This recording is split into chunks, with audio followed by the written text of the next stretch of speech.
तोर नैना के जादू माँ मोर दिल फंस गे।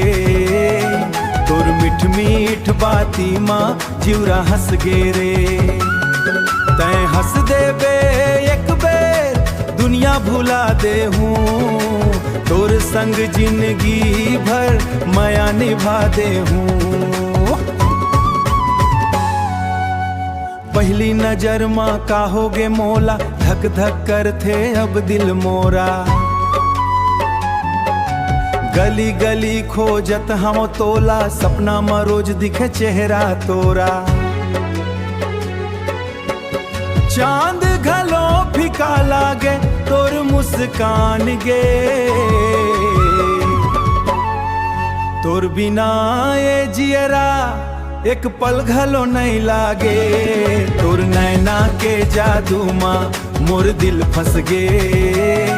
तोर मीठ मीठ बाती माँ जिउरा हंस गे रे। तैं हंस दे बे एक बेर दुनिया भुला दे हूँ। तोर संग जिंदगी भर माया निभा दे हूँ। पायल के छन छन मन ला लुभाथे, धीरे धीरे माया बढ़ाथे।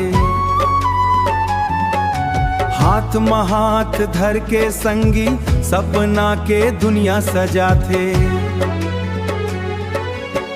सावन के बूंद जैसन तोर माया बरसथे। मोर हर धड़कन माँ बस तोर नाव बसथे। तोर नैना के जादू माँ मोर दिल फंस गे। तोर मीठ मीठ बाती माँ जिउरा हंस गे रे। तैं मोर किस्मत तैं मोर सपना, जन्म जन्म का बनवा। नैना के जादू माँ, नैना के जादू माँ।